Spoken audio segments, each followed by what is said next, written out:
अमरीकी सदर Donald Trump ने दावा किया है कि जंग में भारी नुकसानात के बायस ईरान शिद्दत के साथ मुज़ाकरात करना चाहता है, दोबारा मुलाकातें करना चाहता है, लेकिन जब तक ईरान मायने खेज बातचीत के लिए तैयार नहीं होता, अमरीका को मुज़ाकरात में कोई दिलचस्पी नहीं।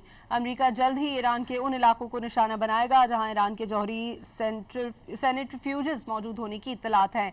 सदर ट्रंप ने दावा किया कि ईरान ने अपने सेंट्रीफ्यूजेस नतन्स के इलाके में वाक़े पिकैक्स माउंटेन पर मुंतकिल कर दिए हैं।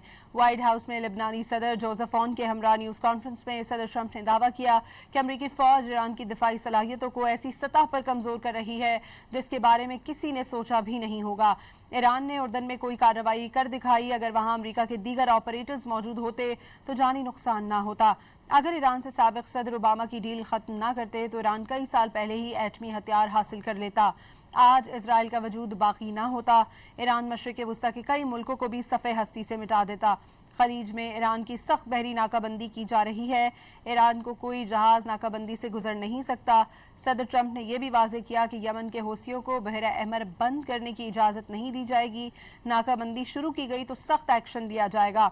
सदर ट्रंप ने जनूबी लबनान में लेबनानी आर्मी से तवक्को जाहिर की है कि वो हिजबुल्लाह के इलाकों का कंट्रोल संभालेगी।